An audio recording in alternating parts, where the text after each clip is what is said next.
ಲೋಕಸಭೆಗೆ ರಾಜ್ಯ ಕಾಂಗ್ರೆಸ್ನಿಂದ ಭರ್ಜರಿ ತಯಾರಿ.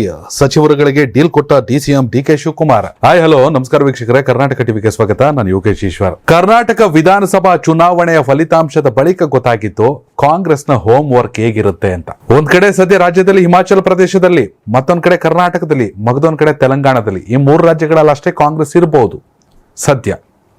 ಆದರೆ ಕರ್ನಾಟಕ ವಿಧಾನಸಭಾ ಚುನಾವಣೆಯ ಫಲಿತಾಂಶ ಇಡೀ ದೇಶದ ದಿಕ್ಕನ್ನೇ ಬದಲಿಸುವ ದಿಕ್ಸೂಚಿ ಆಯಿತು ಅನ್ನೋದು. ಚಿನ್ನವನ್ನು ಮಾರುವ ಬುದ್ಧಿವಂತರ ಆಯ್ಕೆ Hindustan gold company. Hindustan gold company ಇದು ನಿಮ್ಮ ಕಂಪನಿ ಅಲ್ಲ, ನಮ್ಮೆಲ್ಲರ ಕಂಪನಿ. ತಪ್ಪಾಗೋದಿಲ್ಲ. ಯಾಕಂದ್ರೆ ಬಿಜೆಪಿಗರು ಕೂಡ ಕಾಂಗ್ರೆಸ್ನ ಗ್ಯಾರಂಟಿಯನ್ನು ಫಾಲೋ ಮಾಡಕ್ ಶುರು ಮಾಡಿದ್ರು. ಹೀಗಾಗಿ ಲೋಕಸಭಾ ಚುನಾವಣೆಗೂ ಕೂಡ ಎಲ್ಲರಿಗಿಂತ ಮೊದಲು ಕರ್ನಾಟಕದಲ್ಲಿ ಕಾಂಗ್ರೆಸ್ ತನ್ನ ರಣತಂತ್ರವನ್ನು ಶುರು ಮಾಡಿದೆ. ಅದಕ್ಕಾಗಿ ಒಂದು ಬ್ಲೂ ಪ್ರಿಂಟ್ ಅನ್ನು ಹಾಕೊಂಡಿದೆ. ಬಿಜೆಪಿಯಲ್ಲಿ ಸಾಕಷ್ಟು ಗೊಂದಲಗಳಿವೆ ಟಿಕೆಟ್ ಹಂಚಿಕೆ ವಿಚಾರದಲ್ಲಿ, ಮತ್ತೊಂದು ಕಡೆ ಜೆಡಿಎಸ್ ಜೊತೆಗಿನ ಮೈತ್ರಿ ವಿಚಾರದಲ್ಲಿ. ಪಾಸಿಟಿವ್ ಕೂಡ ಹೌದು, ನೆಗೆಟಿವ್ ಕೂಡ ಹೌದು. ಯಾವ ಕ್ಷೇತ್ರಗಳನ್ನ ಬಿಟ್ಕೊಟ್ರೆ ಬಿಜೆಪಿಗೆ ಬೆಸ್ಟು, ಯಾವ ಕ್ಷೇತ್ರಗಳು ಸಿಗಲಿಲ್ಲ ಅಂದ್ರೆ ಜೆಡಿಎಸ್ಗೆ ವರ್ಸ್ಟು ಅನ್ನೋ ಲೆಕ್ಕಾಚಾರ ಶುರುವಾಗಿದೆ. ಹೀಗಾಗಿ ಜೆಡಿಎಸ್ಗೆ ಮ್ಯಾಕ್ಸಿಮಮ್ 4 ರಿಂದ 5 ಸೀಟು, ಆದರೆ ಅದು ಅವ್ರು ಕೇಳಿದ ಕ್ಷೇತ್ರಗಳಲ್ಲಿ ಸಿಕ್ಕರೆ ಮಾತ್ರ ಅದು ಪ್ಲಸ್ಸು. ಕೊಟ್ಟಿದ್ದ ಕಡೆ ತಕತೀವಿ ಅಂದ್ರೆ ಅದು ಆಗಲ್ಲ. ಆದ್ರೆ ಮಾಜಿ ಮುಖ್ಯಮಂತ್ರಿಗಳಾದ ಎಚ್ ಡಿ ಕುಮಾರಸ್ವಾಮಿ ಅವರು ಹೇಳೋದು ಮೈತ್ರಿ ಮತ್ತು ಸೀಟು ಹಂಚಿಕೆ ದೊಡ್ಡ ಮ್ಯಾಟ್ರೇ ಅಲ್ಲ ಅಂತ. ಹೀಗಾಗಿ ಎಲ್ಲ ಒಂದಷ್ಟು ಲೆಕ್ಕಾಚಾರಗಳು ಆಗೋಗಿದೆ ಆಲ್ರೆಡಿ ಅನ್ನೋ ಅಧಿಕೃತವಾಗಿ ಹೊರ ಬೀಳ್ಬೇಕಷ್ಟೇ ಬಿಜೆಪಿ ಮತ್ತು ಜೆಡಿಎಸ್ಗೆ ಯಾವ ಕ್ಷೇತ್ರ ಅನ್ನೋದು. ಇದು ಮೈತ್ರಿ ನಡುವೆ ನಡೆಯುತ್ತಿರುವಂತಹ ಲೆಕ್ಕಾಚಾರ. ಇದರೆಲ್ಲರ ಹೊರತಾಗಿ ಡಿಸಿಎಂ ಡಿಕೆ ಶಿವಕುಮಾರ್ ಅವರ ಚಾಣಾಕ್ಷತನ ಅದಾಗಲೇ ಶುರುವಾಗಿದೆ. ಒಂದ್ ಕಡೆ ಸಿದ್ದರಾಮಯ್ಯ ಅವರ ಅಗಾಧವಾದ ಅನುಭವ, ಜೊತೆಗೆ ಡಿಕೆ ಶಿವಕುಮಾರ್ ಅವರ ಚಾಣಾಕ್ಷತನ, ಹಾಗೇನೆ ಮಲ್ಲಿಕಾರ್ಜುನ ಖರ್ಗೆ ಅವರ ಮಾರ್ಗದರ್ಶನ. ಇದು ಕಾಂಗ್ರೆಸ್ಗೆ ಈ ಬಾರಿ ಲೋಕಸಭಾ ಚುನಾವಣೆಯಲ್ಲಿ ಕರ್ನಾಟಕದಲ್ಲಿ ಪ್ಲಸ್ ಆಗ್ಬೇಕು ಅನ್ನೋ ಲೆಕ್ಕಾಚಾರ. 2019 ಒಂದೇ ಒಂದು ಸೀಟನ್ನ ಗೆದ್ದಿದ್ದು 28 ಲೋಕಸಭಾ ಕ್ಷೇತ್ರಗಳಲ್ಲಿ. ಈ ಬಾರಿ ಆ ಒಂದಿದ್ದು ಡಬಲ್ ಡಿಜಿಟ್ ಆಗಬೇಕು. ಕನಿಷ್ಠ 20 ಕ್ಷೇತ್ರಗಳನ್ನ ಗೆಲ್ಲಲೇಬೇಕು ಅಂತ ಕಾಂಗ್ರೆಸ್ ಅನ್ಕೊಂಡಿದೆ. ಹಾಗನ್ಬಿಟ್ಟು ಜೆಡಿಎಸ್ ಮತ್ತು ಬಿಜೆಪಿಯ ಮೈತ್ರಿ ಅಷ್ಟು ಸುಲಭವಾಗಿ ಬಿಟ್ಕೊಡ್ತಾರಾ ಅನ್ನೋ ಚರ್ಚೆಗಳು ಕೂಡ. ಹೀಗಾಗಿ ಡಿ ಕೆ ಶಿವಕುಮಾರ್ ಅವರು ಅದಾಗಲೇ ಉಸ್ತುವಾರಿ ಸಚಿವರುಗಳಿಗೆ ಸಂಭಾವ್ಯರ ಹೆಸರನ್ನ ಕೊಡಿ.